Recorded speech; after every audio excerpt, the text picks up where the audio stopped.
And so I started out with like surveying the land. So like just seeing what I owed, like who did I owe? How much did I owe? When was it due? How much was I paying in interest? And I really wanted to get brutally clear about what was happening with my money from a debt perspective first. And just like you say with the compounding interest, like during that period, I actually ran the numbers. What is this going to look like if I keep just making the minimum payments? Just leave everything the way how it is, nothing changes, and just keep going. And the interest rate was astronomical. It was like, why am I paying you back twice as much as money as I borrowed? It was crazy. And that scared me enough to be like, oh yeah, we don't need to do something about this. Because I'm not about to give you, $70,000 for just regular stuff. So surveying the land was the first one to get really clear, intimately aware as to what was going on with debt. Who, when, where, why.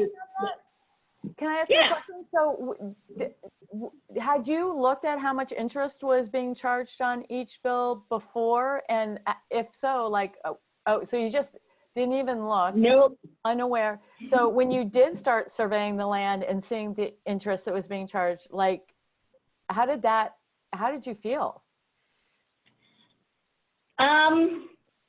I felt really stupid. Like, I'm going to tell you, like, for real, I don't sugarcoat how, when I talk to folks about my debt in particular, like, I'm not ashamed of it, so I'm just going to tell you straight. Yeah, I felt really dumb because I had one bill that I was paying like $200 and something on, and I was literally paying, like, if it was $250, I was paying like $45 on principal. That is dumb money. Like, that is me giving you money and it's not even taking anything off of the debt. That's just straight up like throwaway money. And I mean, I'm gonna tell you honestly, like, I felt like I could do better. I couldn't believe that I had made this mess, because you see 29.99% and it doesn't click to you what that means. Mm-hmm. It doesn't click to you how much you're giving away in free money. That they make money. And I used to work at a bank, and I know they make buku's amounts of money, millions of dollars every single year, billions of dollars close to, when they add up interest and when they do late payment fees and ATM fees and all that kind of stuff. That's how they give away like bonus rewards. That's how they give away cash back money. Like, they have no problems giving you $1,000 to join their credit card because they're making $10,000 off of Jordan over there. So when you see the numbers and you look and you're like, I am never going to get out of this. Like, I am never, ever going to get out of this. And, it was scary. It was scary and frustrating. And I felt really dumb. And I couldn't believe that happened. And when I got to that point, you kind of have to look and be like, okay, I have a myriad of feelings about this debt. Stupid that I ended up here, embarrassed that, I have this much debt. I wonder what all my peers are thinking, because when I look on Facebook and Instagram and wherever, nobody else looks like they're in $30,000 worth of debt. They're going out and they're balling out and doing awesome stuff. I knew people who didn't even have jobs and they had nicer cars than me. And I'm like, who is giving these people money? So, you look and you think like, man, I'm the only one. Everybody else is doing fine. Everybody else knows what they're doing. And I'm over here messing this up. And so I got to that point, and I had to kind of spend a lot of mindset time to think about it and be like, okay, so how did I get here? Like, why am I here? And sometimes I don't tell people to do that. It just depends on how you feel. Like, if you're in the mindset where you're trying to learn and you're ready to move forward, then I'm always like, yeah, think about it. Like, what did you buy? What did you get? What did you benefit from? How did it help you? If you're going to be like, oh my gosh, I hate my life and stuff, then don't bother looking, just attack the debt. But for me, I needed to kind of be like, okay, so I had to get somewhere to live. I bought some furniture. I did some of these things. It wasn't bad, stupid stuff. It was just living, and I can do a better job. And, I had to stop with the idea that debt is the most awful thing to have ever happened to you. You're an evil, stupid sinner type, you're enslaved by your debt type thing. And I'm like, debt is something that we have. You needed something. Someone trusted you enough to lend you money to do it. You benefited from whatever it was, whether it was a cheeseburger or student loan or whatever it was, you got something for it. And now we are standing up to our contractual obligation that we said we were going to pay you back with interest. So I am owning up to that. Maybe you didn't know the interest was so bad. Maybe you didn't know that it was going to affect your life this much. Maybe you didn't know it was like robbing from your future paycheck. You didn't know that at the time, but you know it now. So, okay, so what are we going to do now? Are we going to sit in it and just be like, whatever, I'm just going to let this overtake me? Or are we going to do something? And that kind of got me to the point where, okay, so yeah, I did it. Yeah, the terms weren't great. Yeah, I probably should have known a little bit better. But you know what? I did the best that I could in the time that I did with the information that I had at the time. So now, let's pony up and do some better. So that was the S, and then the L came to like that limit and leverage, which says, I limit my credit card usage. I am not a person who is against credit cards. I literally like my credit cards. I love my credit cards. I get lots of free money from them now. But when you're in debt and you're working through that, you have to kind of just stop, because anytime you use your cards, it's new debt that you're acquiring. You cannot dig yourself out the hole if you don't put down the shovel. Like you gotta stop digging. And so I had to cut off all credit cards, which was hard for me because I like points. And I thought I was being responsible, making my payments on time. And then part of that too becomes leveraging. So you really have to get lean on your expenses, because let's be real, like most of the time you can find more ways to cut.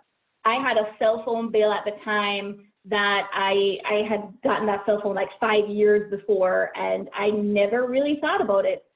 I never looked back at it. I never went back to the company. I never asked if there were cheaper rates.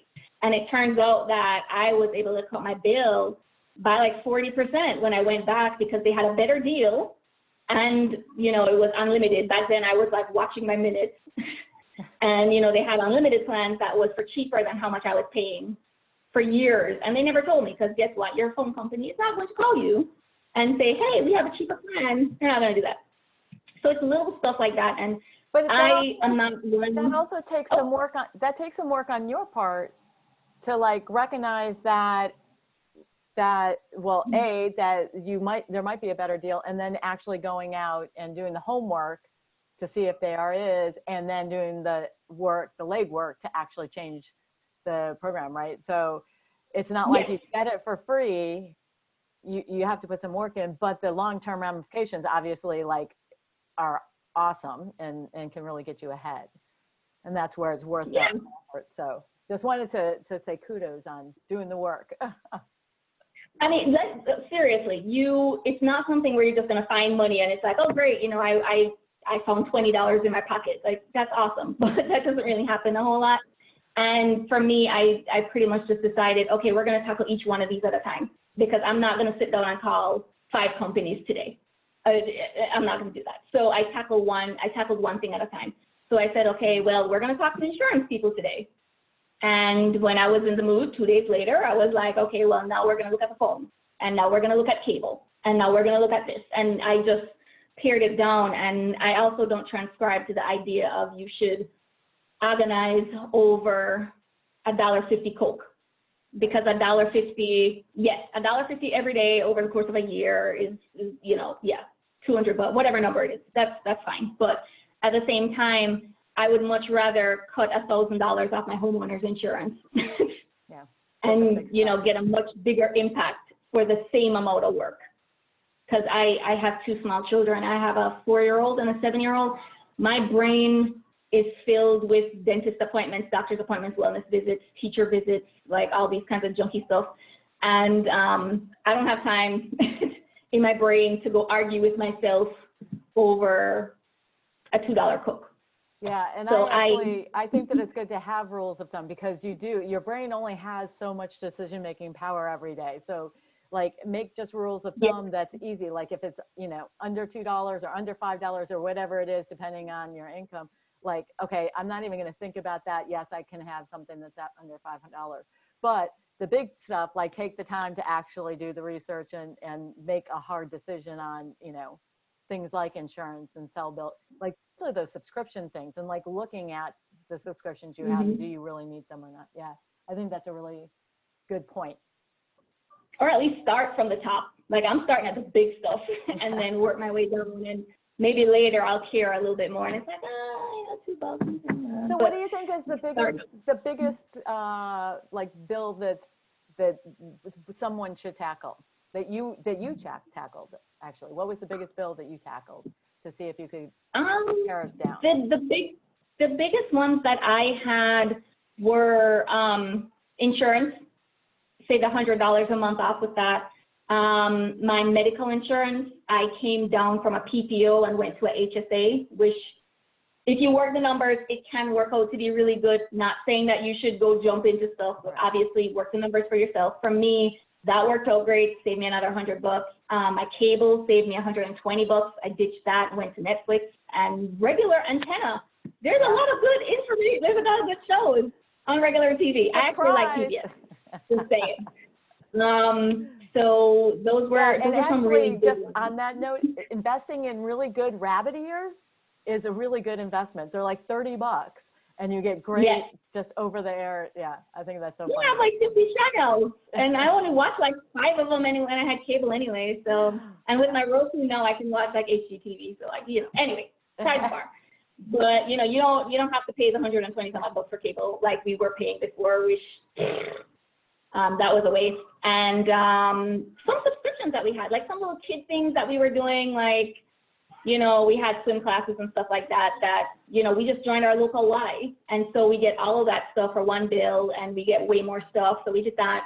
And then another big one, which other folks might not have, but me, because I have 2 small kids, one of my kids ended up coming out of daycare, and the daycare bill was ridiculous. Like, honestly, I'm going to say this right now. It has nothing to do with that, but I'm going to say it right now anyway, because I was thinking about this today, and I'm like, we spend so much time when we're like in our 20s and stuff, and we're like so focused on other things, or we might just be focused on getting the student loan debt and stuff down. But like, that really is the time where if you have like credit card debts and stuff like that, or even investing as well, it's a good time to even start. Like, even if you're not going gung-ho and being like, I'm going out debt payoff right now, it's a good time. I wish I had started clearing my debt up sooner, because it's so much harder when you have kids. Because now, after having my children, I had 2 daycare bills and I couldn't do anything about it. Like, I literally had years where I had to wait until one kid came out so that I could free up more money. Daycare bills are pretty much the equivalent of college education, like legit. So yeah, anyway, so the things you can do when you're younger, you get them started as quickly as you can. Or anyway, so yeah, so that was tag on that. One of the things that I always point out, and probably everybody here has heard me say it more than once, is it's easier to loosen your belt buckle than it is to tighten. So like, when you're in college, you should be a starving college student. You should live like a starving college student, because if you don't, and if you allow, even if your parents are paying for it, and you allow them to, you know, let you live in a nice place and to have nice clothes and stuff, you get out of college, and if you continue on that path with a low income, you're headed straight for debt, or you have to step back in your lifestyle, which just sucks. So I say, like, try to be as frugal as possible, as long as possible, and then you have more choices as you get older, and you appreciate it more. But anyways, just thought I'd throw that in. It's hard to kind of say. I think we probably get tired of having older folks be like, yeah, you need to do this now, you need to focus on this now. But definitely, like, I look back on it and I'm like, I wish I had taken more risks when I was like younger too. In my 20s, I wish that I had taken more risk in terms of like investing and doing more things, because now when I have kids, it's like, ooh, I can't do all that stuff. But yeah, in terms of investing, or if you want to try real estate or whatever, like, it's a great time to do it, because you're only responsible for yourself. Yeah. Not a big deal. That's a total sidebar, maybe some other time. And A in the Slayer method was just to automate. I automated all my minimum payments. I made sure that they were all going to get paid, because I wanted to protect my credit score, build up my credit score at the time too. And then Y was to, yes, pay extra and opt in. You got to pay extra. You got to pay opt in if you want to make more progress. And then E was to evaluate. So I firmly believe that you have to constantly be in check with yourself. There's no point in saying that you're going to pay off debt if you are miserable, because I've been to the place where I got so frugal that I was not wanting to go to the doctor, did not want to eat real food. I was eating protein powder because it's like, I need to save every dollar. And then you hate yourself because, you know, you can't live like that. Like, especially in the year 2020 with mental health being a really, really big thing, you have to find balance. And that's why I liked putting that, make sure you evaluate, are things working for you? Are you staying motivated? Are you seeing progress? If something isn't working, take the time to fix it. And then also figure out what's going on with your life, because I'm a firm believer in that life is happening while you're living your goals. So while you're trying to pay off debt, you know, tires need to be replaced. Parents get sick and you have to go visit them. Life is happening, and that stuff can really, a lot of the methods out there are really like, get gazelle focused and, you know, don't do anything else. And, you know, you can't live like that because life is happening. So there's a lot of evaluating. And then the last part, the R, it really just means ramp up when you can. And when I talk about the ramp up part, it's when your credit looks good, get those debt terms better. Especially now, interest rates are low. The Fed said that they're pretty much going to keep it low for the next 3 years. So if you have any type of double-digit interest debt, 29%, even if you have like 19% or something, now is a really good time to see if you can get better terms. So whether doing a consolidation loan or balance transfer, or just calling up your creditor and being like, hey, this 29.99% is not working for me. And, you know, I've been a good customer. I've been taking my payments on time. And, you know, what can we do here? Because if you can't do something, I'm going to have to switch. I want to use your card, but your interest rates are just too high. We got to do something. And, you know, try and get those lowered, because when it's lowered, every dollar that you put into your debt now pays more for the interest. So instead of paying $250 a month, $50 goes to debt, and then the $200 goes to the interest. If you have a 4.99% or even an 8%, if you have an 8% interest rate, you know, there's more of that. Maybe $200 will be going to the principal and only $50 will be going to that interest. And that's how you're gonna like get every payment to go further. I also believe right now we can't afford to be playing games with our money. We don't know how long this coronavirus thing is going to go on for. We don't know what's going to happen with these industries. The leaps and bounds that have happened this year just in technology and how fast all these companies have had to adapt. We're seeing some really disruptive type activity that's going on, and we don't know where it's going to go, and we don't know how far rippling it might be. And I know people, I think Tara, you had a message in the group that was talking about, you know, how do you feel if you've been impacted or not been impacted. And I know people who are in industries that are not related to restaurants, that are not related to retail, that are not related to travel or vacation, and they have been laid off. Mm-hmm. And they have been, you know, advertising. A lot of those companies that are suppliers for these companies, you know, even accounting companies have been seeing a lot of issues. So we have to really protect ourselves now. And so if we're paying down debt, every dollar needs to go farther. Every dollar needs to be optimized. And we all need to be in a state where even if we're in the process of paying down debt, we have to be ready to pivot if we have to. So if something happens, if you're paying off debt and then it turns out you get furloughed, you know, we got to be able to make sure that we can pause this, make the minimums there and move on or something. Yeah, getting the debt cheapest is the best idea. I have a question too, because you talked about consolidation, and I know I first fell in love with you with your video on LinkedIn about consolidation, and I thought you did a really good job talking about consolidation and like when it's useful, when it's not, the pitfalls to look for, and all of that. Can you do a 30-second version of that? Like 3 seconds. Yes. Okay. So. Put a timer on the clock. When it comes on to debt consolidations, the best time for you to be able to do it is when you know that your credit score is going to be good enough to be able to get you a lower rate. There really is no point in trying to do a consolidation if you're going to end up with like the same rate. But that also doesn't mean that if you get a 10% interest rate, then that means it's bad. Because if you're coming from 30% or worse, if you're on like a payday loan and you're coming from like 45%, 10% is way better than 45% any day. So, you know, you want to make sure that you're going to be able to get a good rate. When you're looking for folks, you want to use like a broker, something like a credible.com or something like that, where you can put in your information and it does a soft credit inquiry, because every time you get checked at a company that's doing a hard inquiry, it's going to ding your credit score. And so that just makes it harder for you to get a consolidation. So it's easier to just check with one place, put in your information in one place, and then they farm it out everywhere. And then you compare your rate and pick the one that's going to be most advantageous to you. You absolutely want to make sure that you run the numbers, because you want to see that if there is any origination fees or something like that, that when you're done doing it, it's going to work. Meaning that you're going to be paying less and you're going to be able to maintain the monthly payments. Don't get too aggressive where you decide that, oh yeah, I'm going to pay $1,000 a month.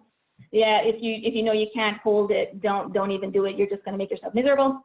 And then when it comes on to actually doing the consolidations, like it's really no joke. You have to be in a place mentally where you are committed to getting the job done, because they can be incredibly dangerous if you don't.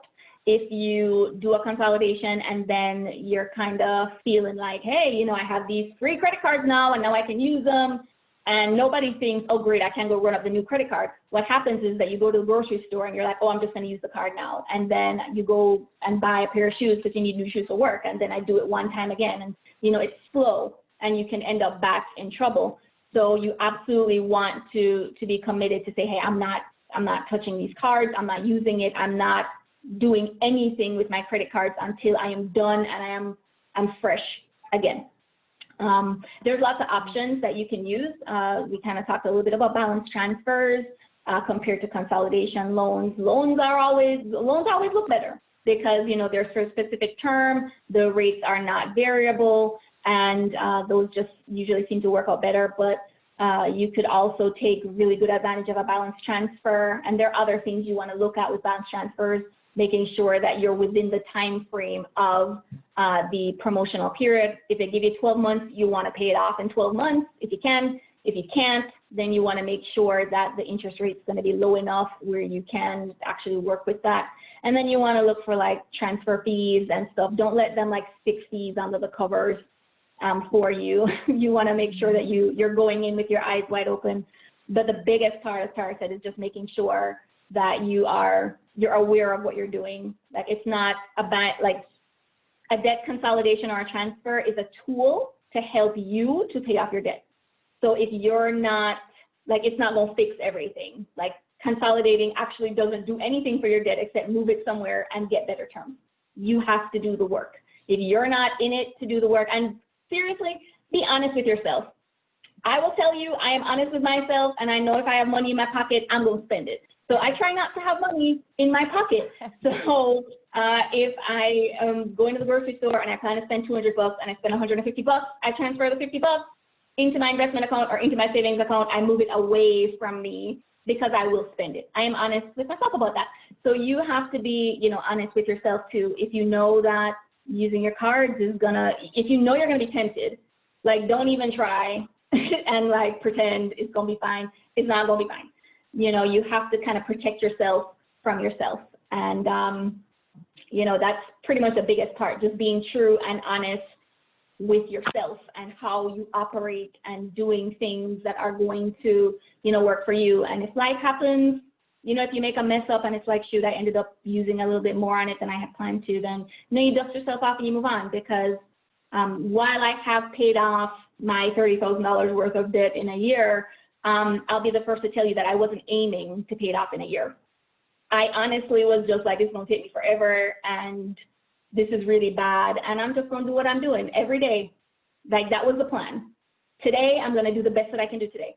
If it's 50 cents today, it's going to be a 50-cent payment. And I can legitimately tell you, I I looked at my statement a couple weeks ago, and it was like, oh, there's that 60-cent payment that I made, and there's that $1.52 payment that I made. And you do what you can, just every day, just chip at it a little bit. Like you'd be surprised. People think I gotta make this lump sum $10,000 payment on my card or my student loan or whatever you're looking at to be successful at paying off the debt. And it's those little habits every day that you do that really gets you there. And then the method that I did, I just use that for savings now. I'm investing now. And then it goes the other way, which is where we started with this, right? It's exactly the same the other way. But so a question, I mean, it sounds like, so you paid some debt every day. Is that how you did this? Yeah, I literally. Fabulous idea that I had never even thought about. Making payments. Yeah, every single day I made a payment. So if you really want to know, I got paid. So let's say I got paid on the first of the month. I made all my debt payments on that day. That time I consolidated down. I had like one big one. So I made my one big payment. And then I budgeted out how much I wanted to spend every week. And then I drilled down my weekly budget down to how much I want to spend every day. So I was like, okay, so for lunch at work, I want to spend like $5. I'm going to bring my own drink. I'm just going to buy a sandwich, and that's just going to be it. And that was fine. And if I had a day where I didn't spend $5, I spent $4, or I brought lunch that day, then I made my $5 payment. And if I had extra, I made an extra payment. And if I got any extra money from other jobs and stuff, I had my own rules.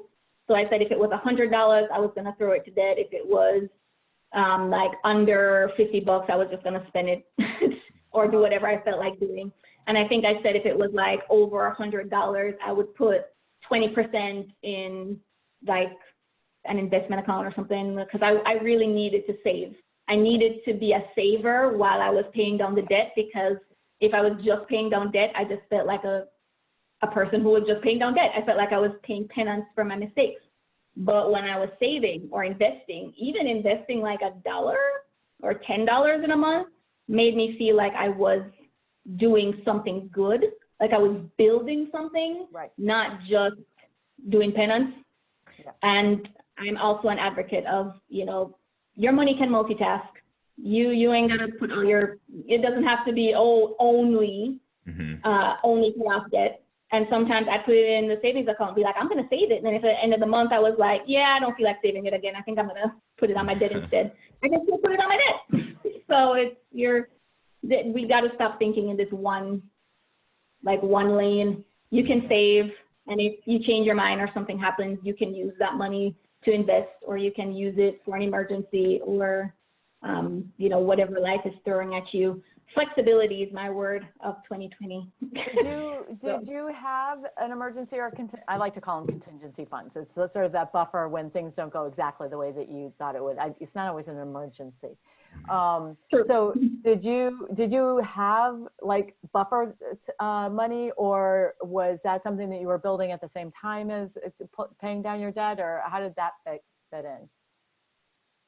When I started out deciding that I was going to pay down the debt, the first thing I did was make sure I had enough money in a emergency fund, contingency fund, whatever you want to call it, sinking fund, just in case something happened. Again, small kids, so I had to be sure that kids get sick all the time. If my kids got sick, I need to be able to go to the doctor and take them there. And then I had been in a car accident a couple of years before, like really early, maybe 10 years before. And when I had that accident, I did not have any money to buy a new car. I had no down payment. I had no emergency. I had no money saved. And so I had to borrow money from my dad off of his credit card to get a down payment for a car. Do not buy a car with a credit card. That is a bad idea. And so when that happened, and after I learned that lesson, I said I would always have enough to at least pay my deductible on my car insurance, at least be able to pay my medical deductible, and at least had enough, like $2,000, $3,000 or something, that I could put down on a car if, my battery died, or if I, hurt myself or something.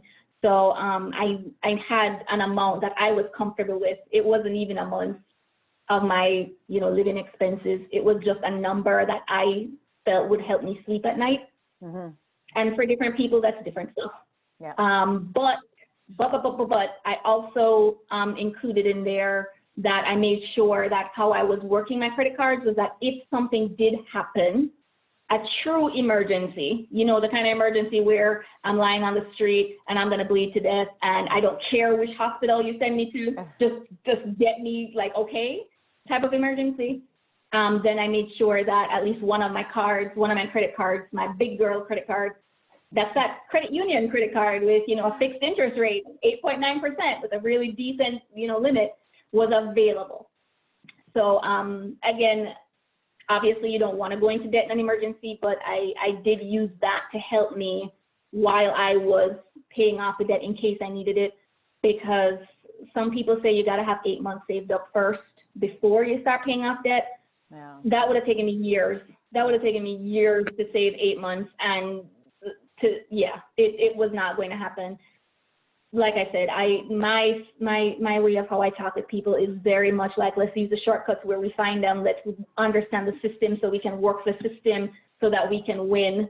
When you're starting behind the starting line, those old-fashioned type of, you know, it would be great if I could, but I can't. Yeah. And I didn't have backup. I didn't have parents who had money who could help me out. This was me.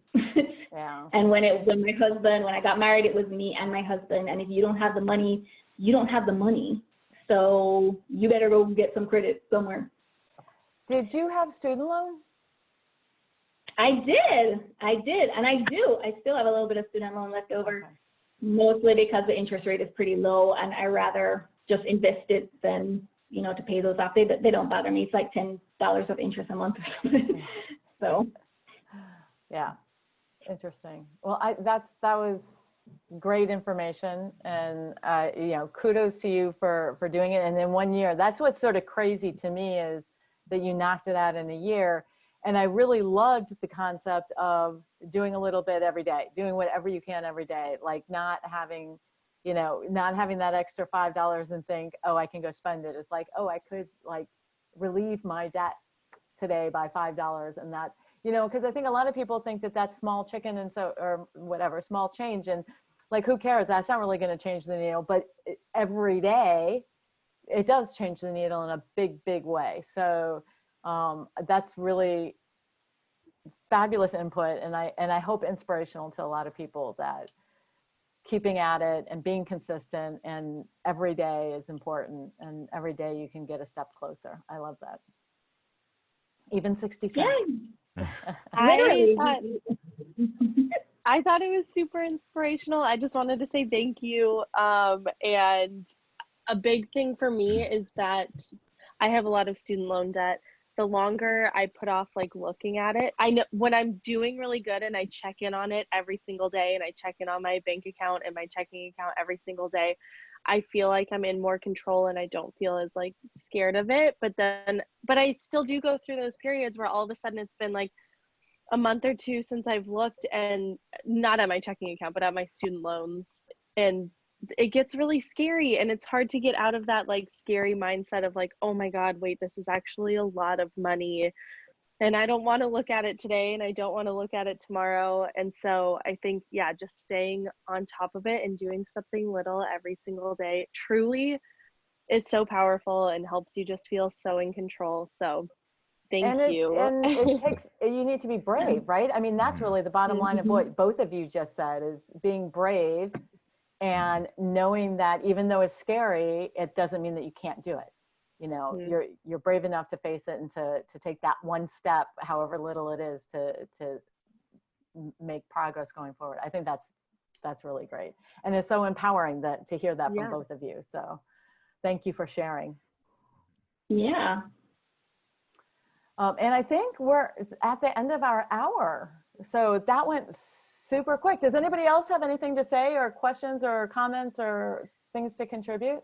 I really related to Jordan when you talked about like, if you have money in your pocket, you're gonna spend it. Because like I do that all the time, where like I'll like be transferring money from like one savings account to another, and I'll like do it through my checking account. And for that like one day where I have like an extra $3,000 in my checking account, it's like, I do have $3,000 now.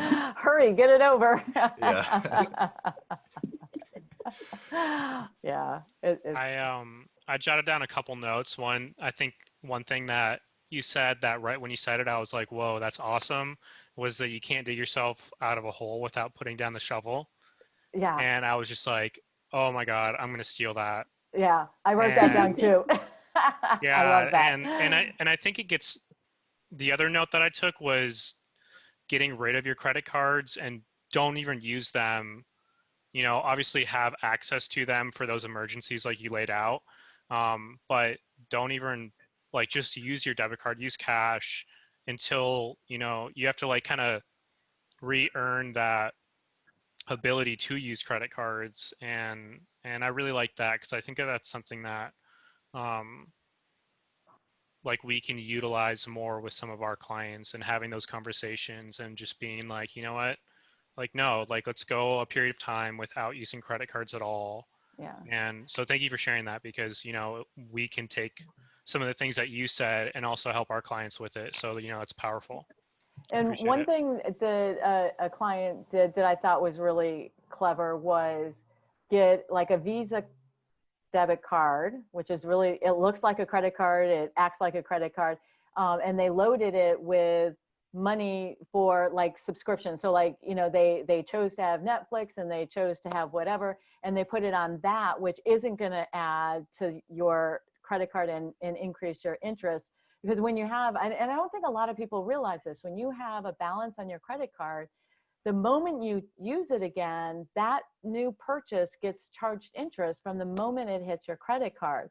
And so you're basically, you didn't just pay $10 for that thing, you pay $10 plus interest starting right this second. So this was a way that they could spend, because I mean, it's not like you can't spend, and like you can't, you need to live your life too, right? So yes, don't use your credit cards, but how are you going to pay? And so they got the debit Visa card, and they used that, and they just loaded it with whatever the budget said that they could have. And then when it was out, and that was it. They didn't have anything else to use. And then they paid down their credit card, which I thought was really good. But I think stop using the credit card is a really important step. And I think another thing that you just hit on that Jordan also hit on was, like Jordan was saying, that she knew how much she wanted to spend every single day. And without that kind of framework and those parameters that you set for yourself, like you get into debt for obviously a lot of reasons, but one of them is you don't have those parameters and you don't understand where, you know, where those bumpers are, you know? And so without having those and establishing them and really spending the time to understand your cash flow, it's really hard, I feel like, to make any kind of progress. Because there's an interesting quote that I learned at my last job, which was, it was a sales job, and every Friday we would practice cold calling. And it was, I forget it exactly, but it was like when, like, you hit the heat of the moment, like you don't default to what you think you will, you default to what you've been practicing. And there's like a way better way to say it. Like I kind of butchered it, but like Yeah. it's that concept of like, you need to practice, you need to know like what you're going to do in that moment. And I think that budgeting does that. I also find that also when you're under stress, your Exactly. brain becomes like myopic and it doesn't see all the choices. And yeah, one thing that I learned really early, and it was not in a good way, I got mugged, and I was assistant cashier at a grocery store. And when I first got hired, they said, if you ever get robbed, if anybody ever comes in here to steal money, know that your life is more important than the money. Just give them the money. Just don't even think about it. Give them the money. So I got jumped with the deposit bag in my hand, and all I could think was, take the money, because that's what had been planted in my brain, is what happens if somebody robs you. Take the money is what you say. And that taught me that, yeah, preloading that reflex is super important. So think about, you know, when I'm in this situation, what am I going to do? And if you have a plan and you really think about it and you really own it, then when you're in that situation, you will do it. Which does get back to having like the daily budget. Then you know, and if you have like a $10 daily budget and you want to spend $12, then it's like that becomes a conscious decision, right? Yes. Okay, I don't have to think about it if it's under Mhm. 10. If it's over 10, I need to think about it. And is this really what I want to do? Is this really where I want to spend my money? And I think that's a fabulous method. Mhm. And obviously it works. Mhm. So yeah, great I think conversation. I think one last thing that I wanted to bring up, and Tara, you asked the question, was like, how do you balance that saving while paying down debt?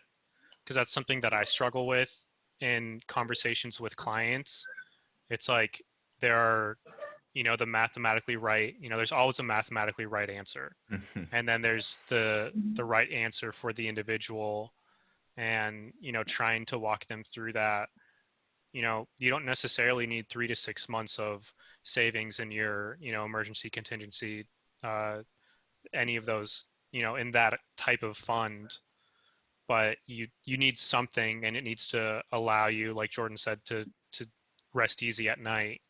Um, but yeah, that's something that I think a lot of people struggle with, because I think that people default to an extreme, like they're doing, they save too much for retirement and all their money's in a 401k, or they pay too much towards debt and they don't have anything there for when, shit hits the fan, and then they just get more debt because they weren't prepared for something.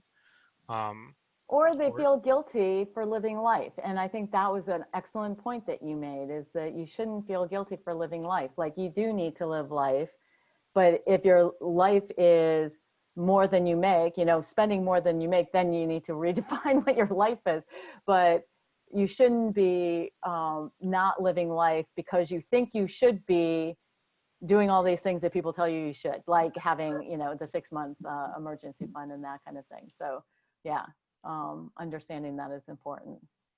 Um, Anyway, so now we're over time, and I respect everybody's time. So thank you so much for coming. And I think this was really good. And I have a feeling that we'll probably take snippets of this, and we'll have the whole thing in Yaffle for people to watch later if they want, who are Yaffle members, but we'll probably have snippets of it that we'll share with the larger community in our social media. So thank you. Great conversation.